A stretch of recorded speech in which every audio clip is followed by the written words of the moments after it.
So jumping straight in. Yee! The question is legacy. And I guess it may be, for, especially because y'all are basketball heads. Here we go. At the end of your life, it's all said and done.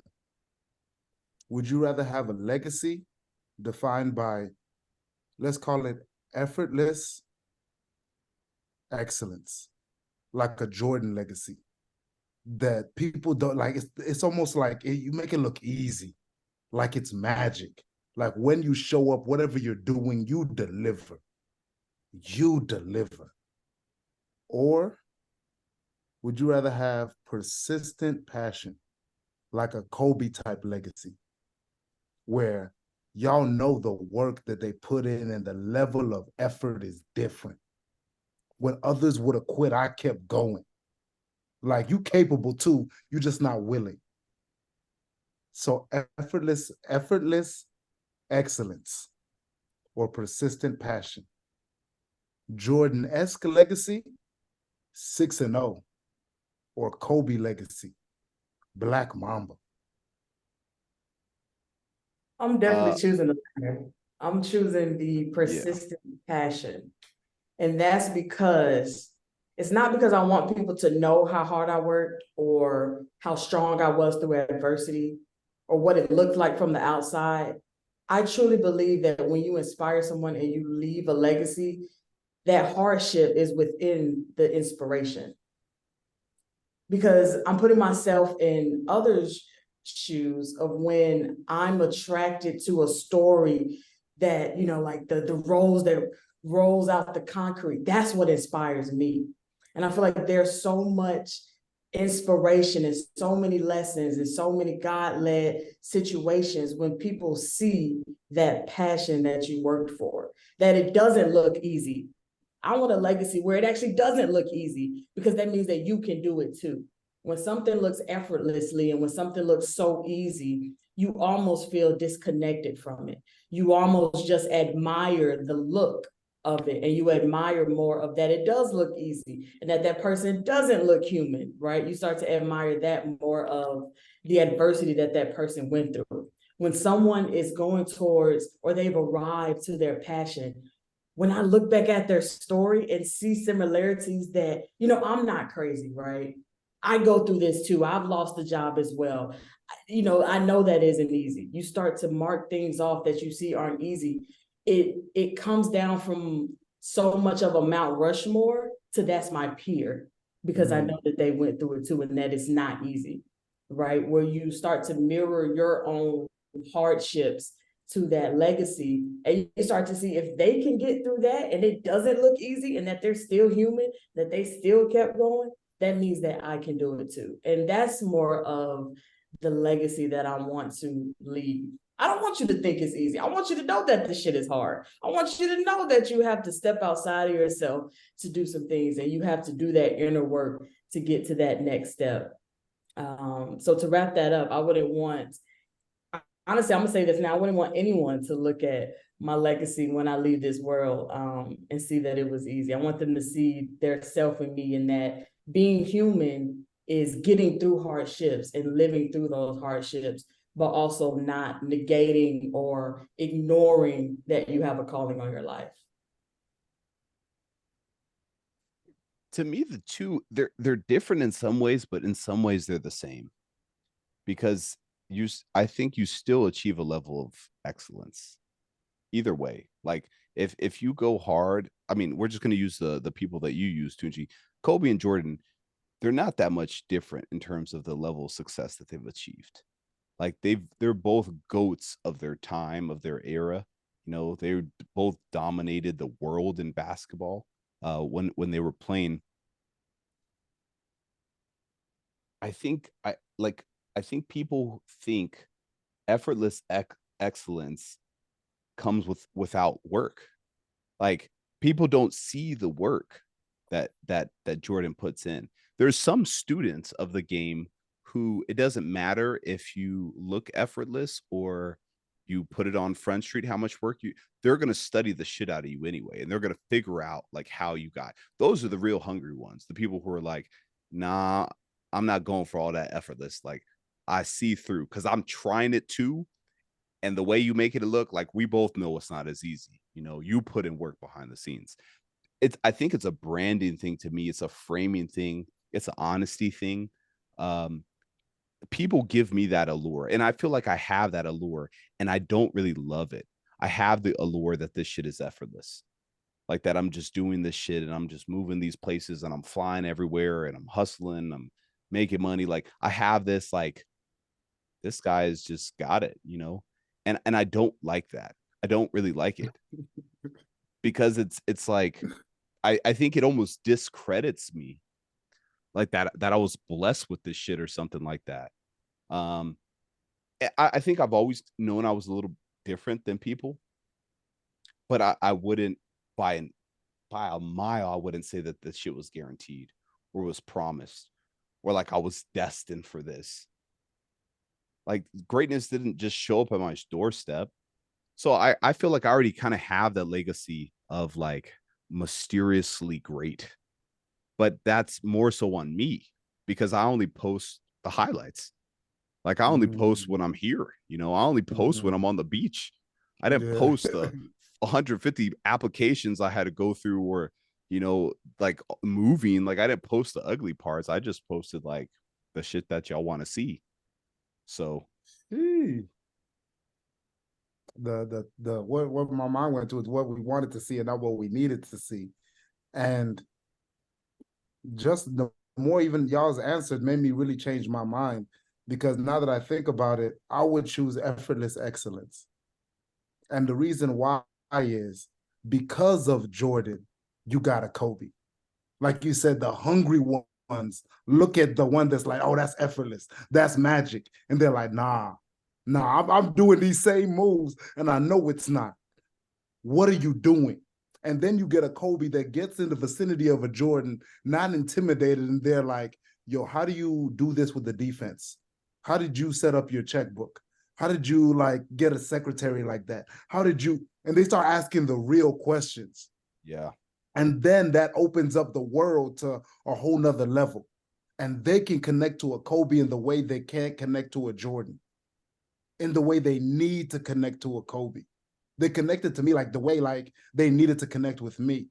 But also it's a selfishness to it for me, because the effortless excellence, number one, not necessarily like being a hero, but when your soul is in what you do so much, where it's magic, where there is no way for me to, because even my 3 a.m. workouts, right? Me doing my self-talks, that's somebody's like, oh, it's just effortless. I can't show you the 100 of takes to get that one take, to get what was in my soul to fit into 60 seconds, or to get what's in my soul fit into 100, what do you call it, 130 seconds or whatever. So I can't show it. So even my practice looks like this beautiful thing that came together. But somebody after me would be arguably greater than me. They're going to get the whole game. They're going to get the whole game. From the outside, it can be magic, but the door is open for you to step inside, and I'm going to give you how to cook, and how to cook with more flavor than I can. So I think I'm going to choose effortless excellence.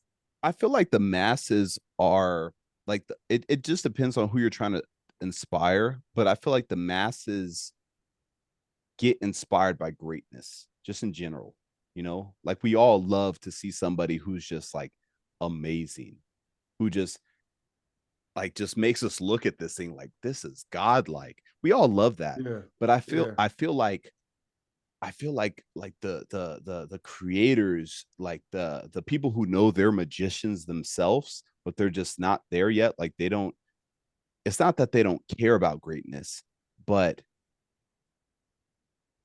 I don't know. I just feel like they're different, you know, and it just depends on who you're trying to inspire and how far you're trying to get them to go, you know. Like, I feel like Jordan, the way that he did what he did, like, he put the black community on. Same with Tiger Woods. They put the black community on, you know what I'm saying?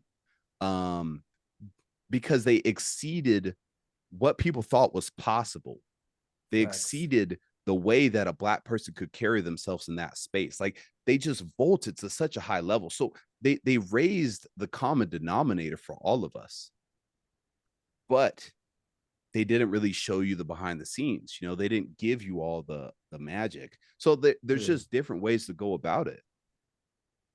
You don't want to hop back in too, because the word effortless has been really tugging on me as we're going through everyone's answer to the question. And one thing about that word effortless, when you really step into your calling of whatever God called on your life, most of the time that's going to look effortless to anyone regardless, because no one knows what has been put on your life until you show it. And when effortless comes into the question, you really think about everyone that you might look up to, or just really yourself. Look in the mirror. We're taking it as an example of all of the things that you go through behind the scenes. But once you are called to inspire the masses, once you are called to really step into your purpose, it's almost effortless because you've done that inner work. You've done all the work that has been called on your life. So I think this question again can go both ways, but that effortless is going to look effortless regardless to people who are looking in on your life, who are looking in and really trying to understand and see, you know, the inspiration that you're giving out to individuals. So whether you're trying to be effortless, whether that's your goal, if you're really truly have pivoted into your purpose or pivoted into your calling, it's going to look effortless to someone, because the people who need whatever you are delivering needs that effortless momentum behind what you're doing. Because when you make something look easy, that means you've done the work. That means you're doing the work that you're called to do. It's almost like when you have to explain something, when you explain it in the most simplest terms, when you can explain it very quickly and the other person on the other side receives what you're putting down in such clarity, in that quick momentum that you're done. That's an example of you've done the work to understand what you needed to explain. So that's one way that I can put that effortless as well, where it looks effortless to anybody who you've called to inspire, for sure. Beautiful, thanks. Let's go ahead and I think it's a perfect segue into our next segment, pivoting to purpose with the one, Zuri, bringing the culture in for us, just a different perspective.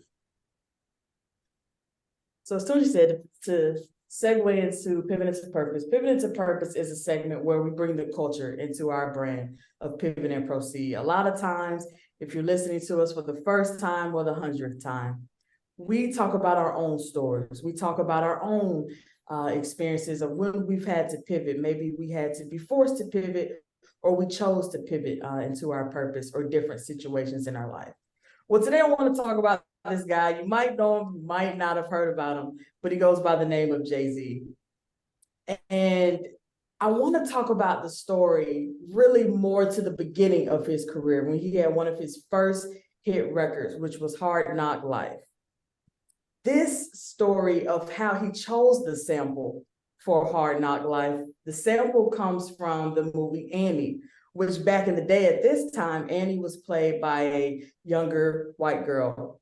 And for a Black man to use a sample from a movie such as Annie, that was such a huge risk for him to take, especially at the beginning of his career. Now, all of you who might be listening might be saying, he took a risk, but he's Jay-Z at the time. This goes back and it really relates and aligns with Tunji's question at the beginning of the episode. When you are pivoting into your purpose and you're trying to pivot into that pain, into that fame, you have to take risk. Whether that's choosing a sample that people aren't used to, whether that's staying comfortable in that music in your craft. But we all once have to take a risk in our own craft. And what I want to challenge my two co-hosts right now is the question: what's a huge risk that you are either debating on right now to take, or that you have taken while pivoting into your purpose? Teacher, pick me. Jesus. This is actually gonna do a quick shameless plug. Tunji and I we did a podcast, Revolution One, the brand that we work on. This is one of the questions that was asked, but in a different way. it was essentially, I don't even remember how the question was put, but it pretty much made me think about like the thing that I've been holding on to, the thing that I have not leaned into, even though I know I'm supposed to lean into it. I love what you're saying about this creative risk, because taking risks, you know, it's necessary for success, but it's uncomfortable, clearly. Not only is uncomfortable, it's risky, clearly. Like you can wreck yourself when you go after a risk. And I think all of us have taken risks on this podcast. Like that's why we're here talking about pivoting and proceeding, because we've taken a risk. The risk went sour and we had to proceed on forward and build ourselves back up. For me, a risk that I feel like I'm like sitting on the sidelines about is, how do I put this? I think treating my business like it is the most important thing that I'm working on. I treat everybody else's thing more important than I treat my own business. I treat taking care of other people in my life more than I treat my own business. I treat my job more importantly than I treat my own business. I treat so many other things more importantly.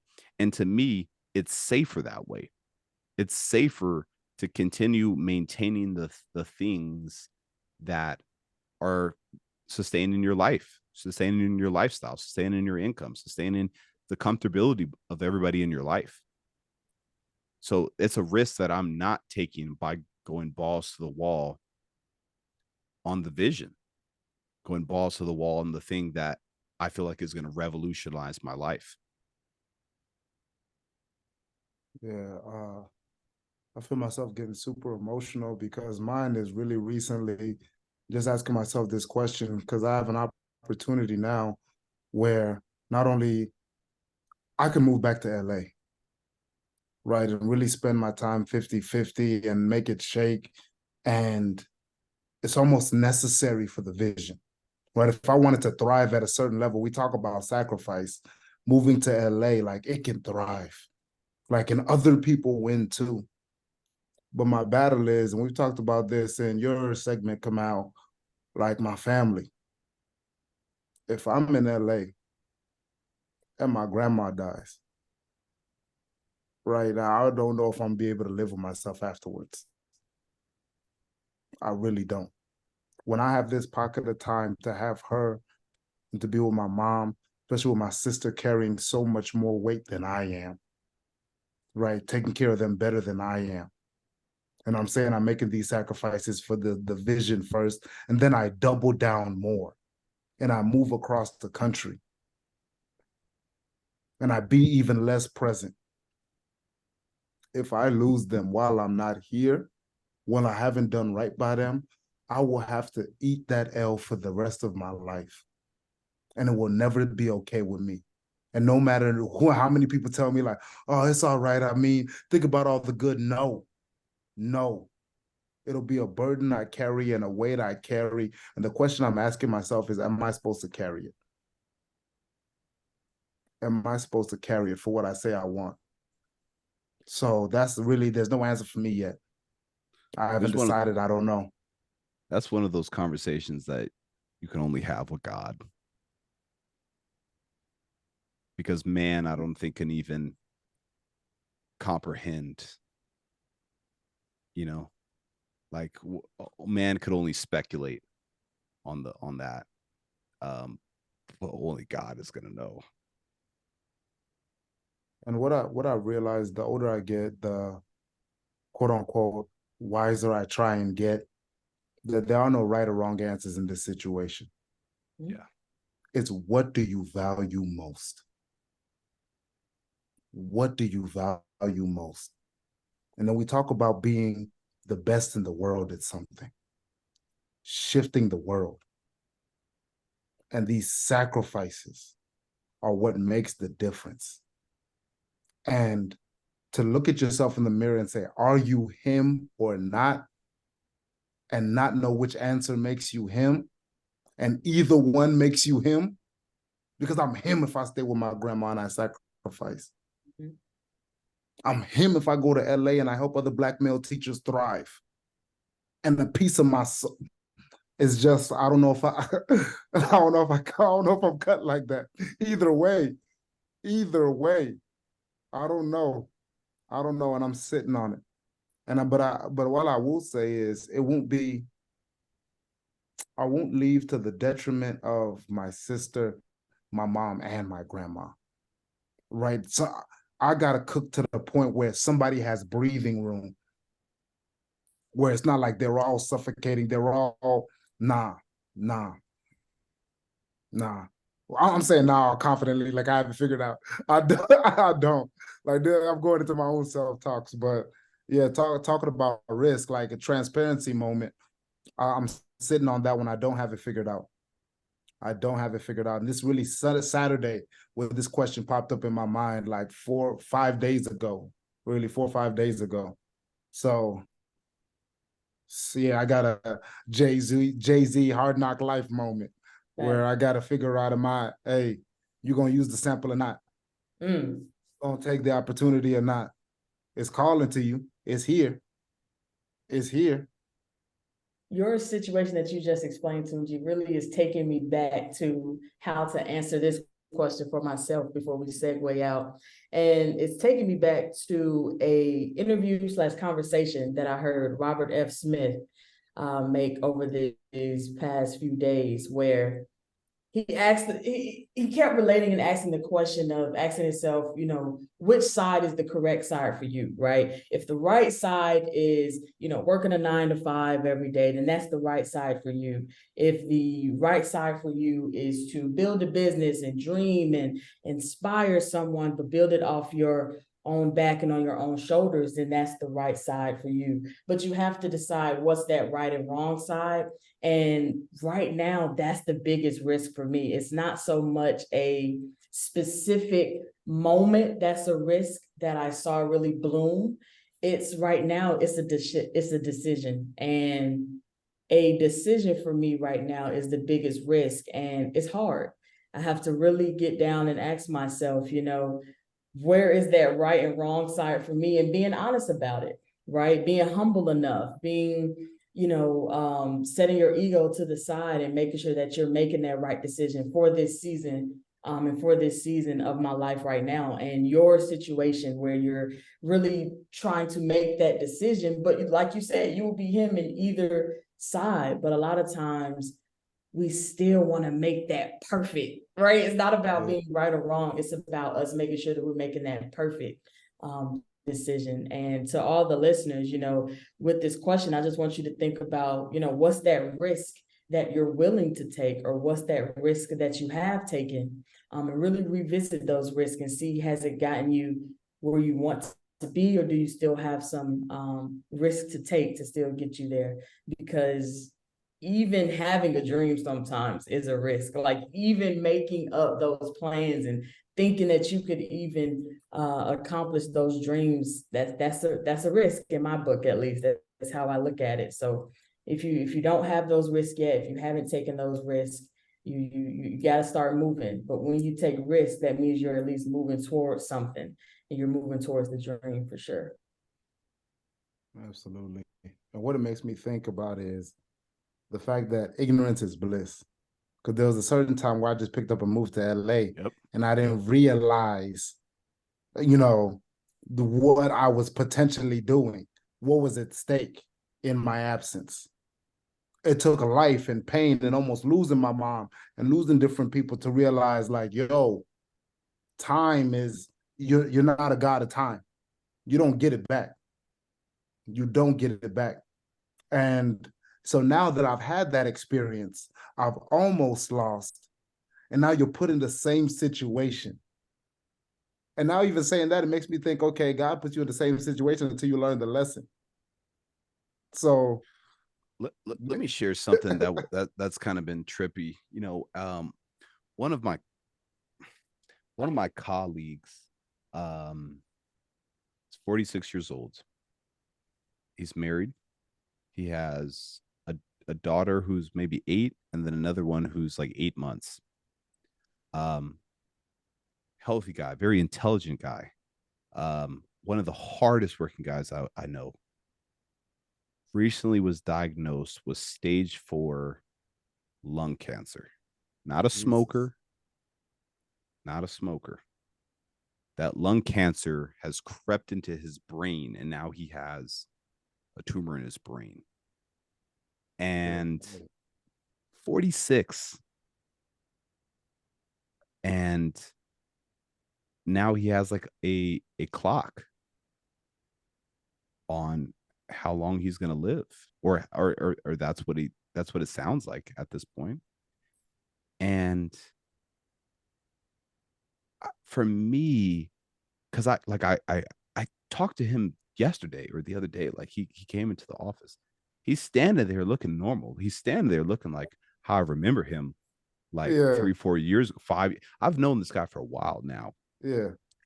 And I think just like what it makes me think about is just like how crazy life can be, how sudden it can move. Like it nothing is promised for real, for real. Like And what's something you you just could do all the things. Last thing, you could do all the things. You could be healthy. You could be like you could do all the things, and then you get a checkup and you got stage 4.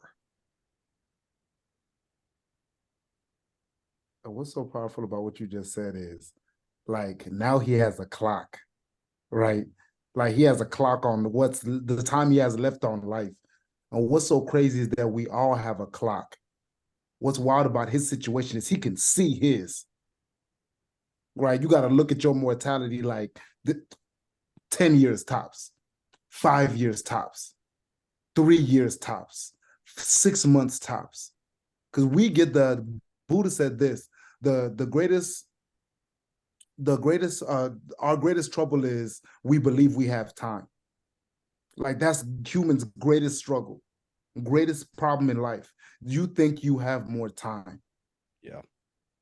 And what like astounded me and what I thought was super dope about what you said is you came up to him and you looked at him as like, yo, my buddy looked the same.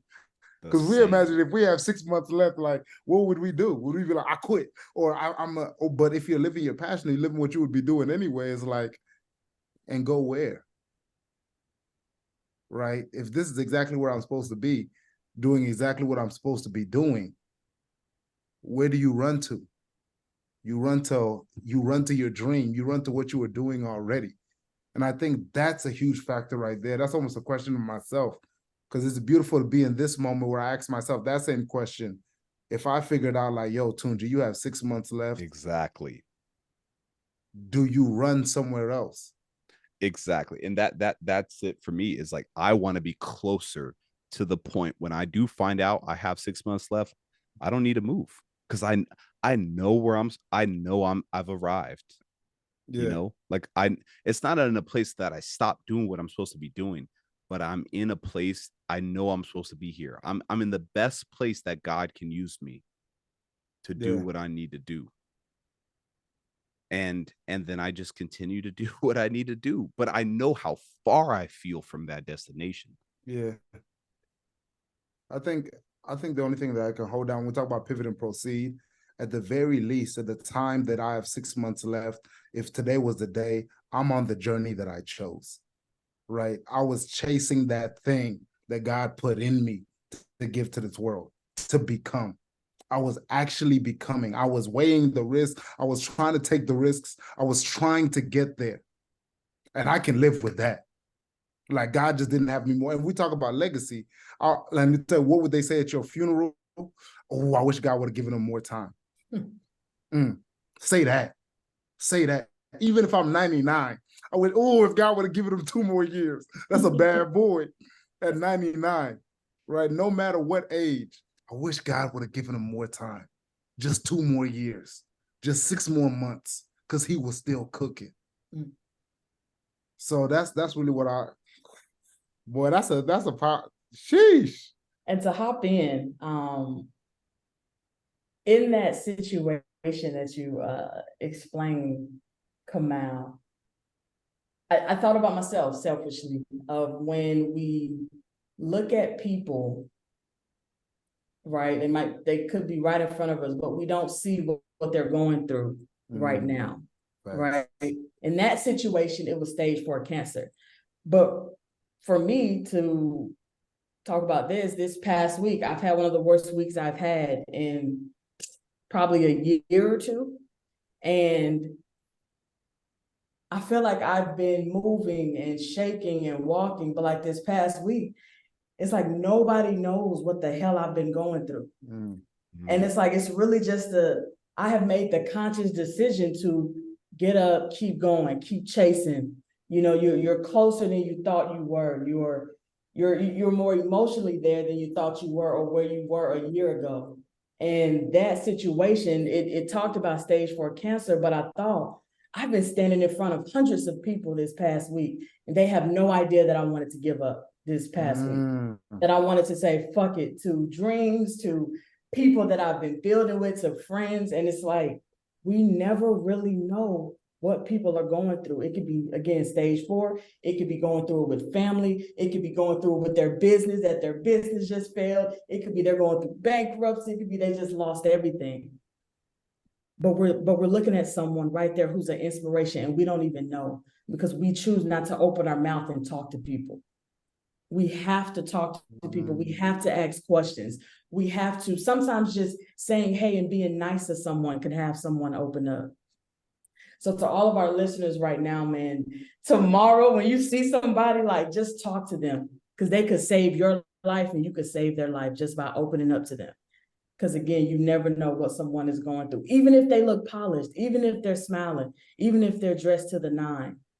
Some people are having the worst week that they've had in 2-3 years, and they might just be trying to end it all, but you just never know. And that's the power of being a human. That's the power of God giving us discernment. That's the power of alignment, because you never know if you're aligned with someone that you don't even know. Sometimes strangers are more aligned with you than family and friends and people that you're building with every day. Yee. Well, I think that's a perfect segue into glows and grows, right? So perfect. If Zuri, would you like to share first? Glows and grows. You want? Sure. I mean, you're already in that pocket. Let's see. I'll start with a glow. For glow, man, I'm still here. You know, I'm still here. I don't really have a deep glow or long glow this week. It's just usually I would have caved a year ago. I would have caved in with having the worst week.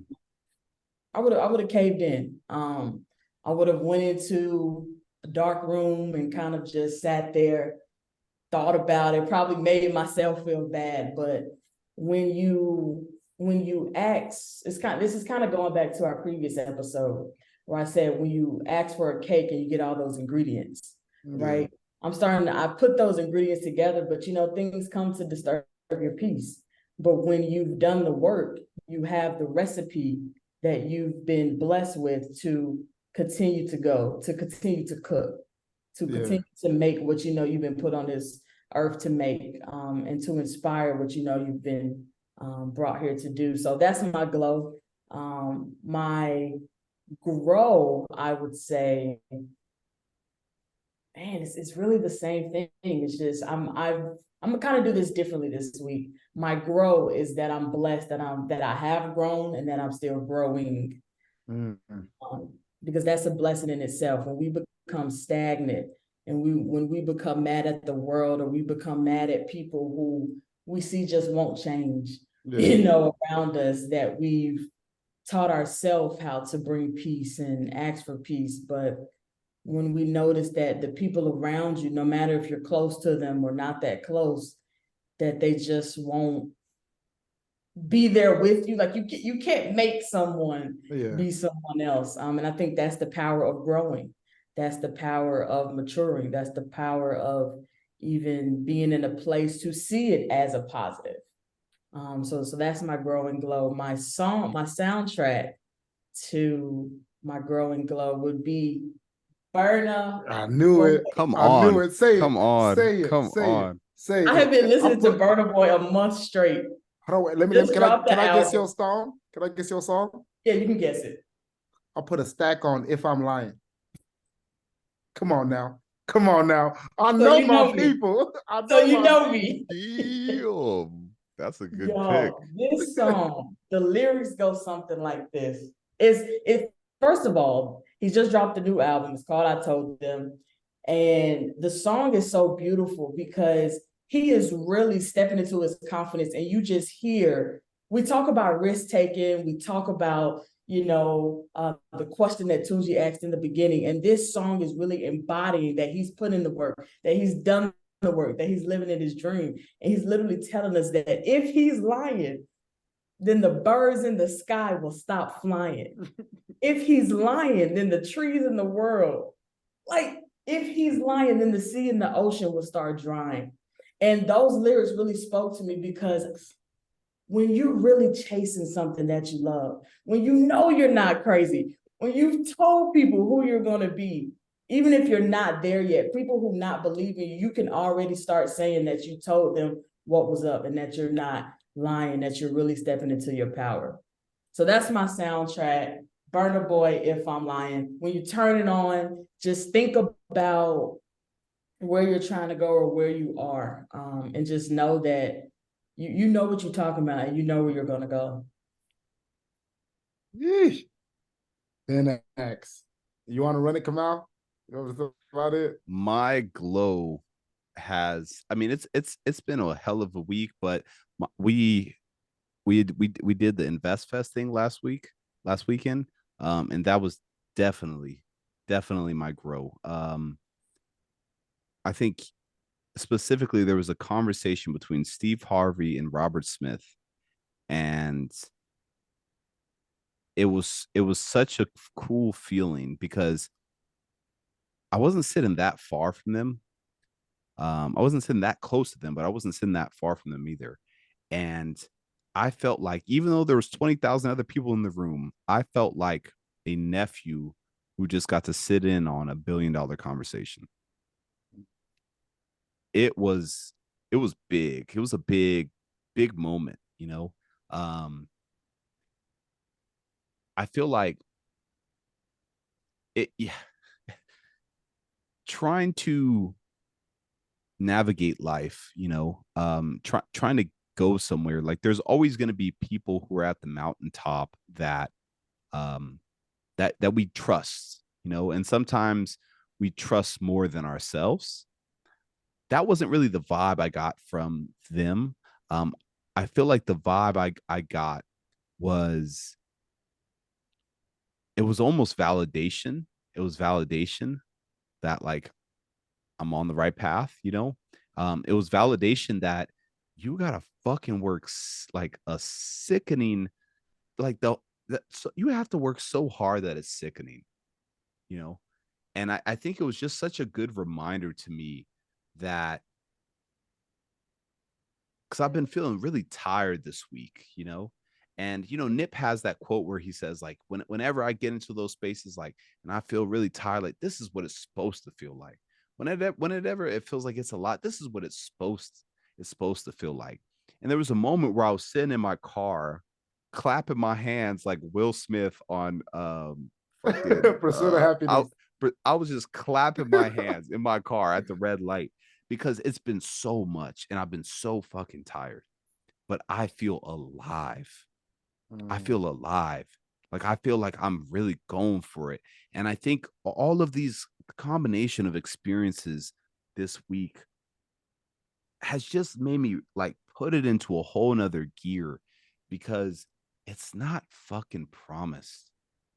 None of this shit is promised, like there is a finite time to this. And I feel like I've been waiting to be at a place of arrival, whether it was a money amount, or whether it was a success amount, or I've been waiting. And I'm like, why am I waiting? Like the literally the time is now. And I'm doing the stuff, but I'm not giving the energy to the stuff like the time is now. I'm giving the energy to the stuff like I'm in it for another 10 years. The time is now for real. And I haven't been moving like that. I've been moving like I got time. And I feel like just this conference, just hearing these guys talk, and just kind of looking at the room, looking at some of the speakers who are on the stage, and I'm like, none of y'all are smarter than me. Truly, I believe that. None of y'all are smarter than me. You've just fucking executed. And when you look at people who are at a certain level and you kind of realize that they're not smarter than you, it really just lit a fire under me. Then the only answer is to execute. The only answer is to go forward, full speed ahead, and to execute, because you are him right now. You're him. There's not a future version of you that's going to be a more himmy him. You're him now. Talk. So it was just, it's been a culmination of things. But it's been a glow, and I've been exhausted, tired. I felt like a crazy person, but I'm like, dude, this life, it's like it's like it's not real, in a sense that it feels like it's virtual or something, that like we kind of just think like we got time, dude. It's now. Yeah. The time is now. Yeah. I'm just gonna skip to the soundtrack. I've been on this Burna Boy heavy. It's been on repeat. Hey, I'm a nice shot. The song, you want to guess? I'm curious. Like, go, just, I would like to hear you guess. Is it? I think you may go with the same one I went with. Nah. Let's go. Thanks featuring J. Cole. It's Thanks featuring J. Cole. Come on. I'm hyped. The reason why it stinks is actually funny. Like this Friday, last Friday I had an opportunity where I was working with the brother, and I already talked to Zuri about this. So I was working with the brother that I was trying to give the brother an opportunity, and stop laughing, Zuri. I was trying to give this brother an opportunity, and I got so freaking frustrated, because it's like, to be in a position where you can even give somebody an opportunity, like that's so hard to even get in that position in itself, where it's like, bro, like, I see that you need an opportunity. I see that, like, you're struck. Like, let me come on, bro. Like, let's ride. And the way that he treated the opportunity, I was just like, is this the motherfucking thanks I get? Talk. And bro, I was walking around Friday, like, just yelling this. And I was actually going back to like the Ice Cube song, but then Burner came out with this joint. Is this the motherfucking thanks I get? Out the gate. Because people, you put so much into what you're doing. Like, when you're really trying to uplift your people, like, you give it your soul. And not everybody's going to appreciate it. Not everybody's going to treat it with the amount of respect or the effort that you put into it. People are just they're not going to treat it like that. And so it was a nice frustration for me to have, but it didn't stop the work, but it was just a reminder that, like, you can't rock with everybody. You can't rock with people who don't respect resources, who don't respect energy, who don't fucking respect themselves. You can't rock with people like that. Hey.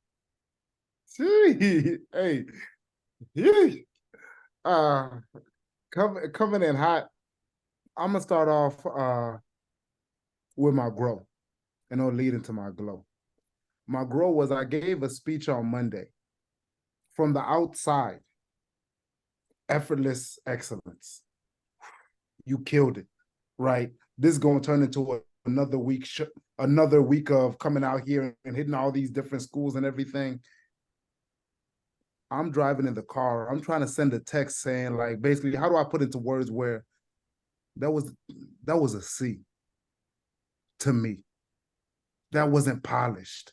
Yeah, my heart was in it. Yeah, my soul was in it. But I'm so much better than that. And the fact that I had that feeling, and outside, it's like, I've never seen anything like it. And inside, I'm like 70%. Y'all don't understand what I'm capable of. I don't like it's. I'm better than that. And to have that bad taste in my mouth driving away, when everybody in the room they got something from it and it was all this, but I know that I can give more. I know that it can be more. I know that God blessed me with more to execute at. Like, it just, I'm more polished. So that's my growth. To be in a beautiful pocket of people are eating, and I'm like, no, you don't understand. I haven't even perfected this recipe. You don't understand. Like, I know you love jambalaya, but this ain't grandma's yet. It's really not. So it's just a beautiful thing. So that's the growth, that I'm still getting there, that I'm far enough in the journey to be doing the work, and for people to be loving the work, but to be like, nah, this ain't the Mona Lisa. This ain't it. This ain't it. I'm not in that pocket. My glow is leaving that situation. My grandmother had to go to the hospital earlier this week. Turned out she was having trouble breathing, had fluid in her lungs. And I know I moved my flight from 4 to like 1 p.m. and I'm racing to get to the hospital. Flight's at 1:16. The airport is an hour away from the school. I get to the airport at 1 p.m. I still have to drop off the rental, go through security, and gates close 15 minutes before. And you know how you have that battle in your mind, like, don't play yourself. Just shift to the 4 o'clock flight. You know, you're going to get there later. But something in my mind was like, be illogical and run. And I was battling with myself. Sometimes I was walking with my suitcase. Other points I got through security, I just started running. Like, stay down, the game going to bless you. You don't get blessed if you don't run. Right? Kerry Washington said something about, I heard it 2 years ago that really hit me. She said, you just can't pray for your bus. You have to pray for your bus, and then you have to run to catch it. And we've talked about that on here before. And I prayed for my bus that I could get home and show support for my grandma, give my sister some breathing room, my mom some breathing room, and then I ran for my bus. And when I tell you I ran to that gate and he was closing the door, I yelled, hey, buddy, hey, yo. You're like, you know what I say? Adebayo, come on, man. Last person. Doors were being closed. It should have been closed like 3 minutes ago. And if I didn't run at any point, I wouldn't have made it. 5 seconds later, and I wouldn't have made it. So that's my glow. Just trusting that inner voice and being blessed with the opportunity to get home on time. My grandma's fine now, blessed back home, like, but to get to be there in the hospital with her, right? To get to be a good grandson, to get to be a good son, that was my glow. To be able to show up. And my soundtrack is also from Burner. Same album, same drop, and I'm taking the first track on it. I told them. The line is, I told them I'm a giant, real African giant, self-confident, self-reliant. When I see I've had that on repeat, I told them I'm a giant. Like, just something about that hits me with the self-confident, right? Confidence is earned, not given. This isn't pretend. I've done the work to earn this confidence. In this, I do this. And then self-reliant. I go to like Mother Africa. That's where all the resources are that everybody eats off of. So being an African giant to the point of now we're relying on our own resources. I'm relying on my own resources, and we're all going to eat off of it. So when I hear that, that's what I think. Self-confident, self-reliant, like back to the real African giant where everybody eats. Like, this is the motherland. So yeah, that's bro, me. we got to give Burner his flowers, man. Facts. That boy was cooking, and the album dropped timing. Beautiful. Nothing else like clouding. Like, this is just like, here it is. Enjoy. So, hey, man, we love y'all. Another great episode. A lot of things to sit with. Hopefully you have some questions to sit with yourself, some things that you're really going to ponder. And I know I am. So that being said, we love you. We love you. One more time, we love you. And as you move forward, may every pivot you have be followed by a proceed. Love y'all. Peace.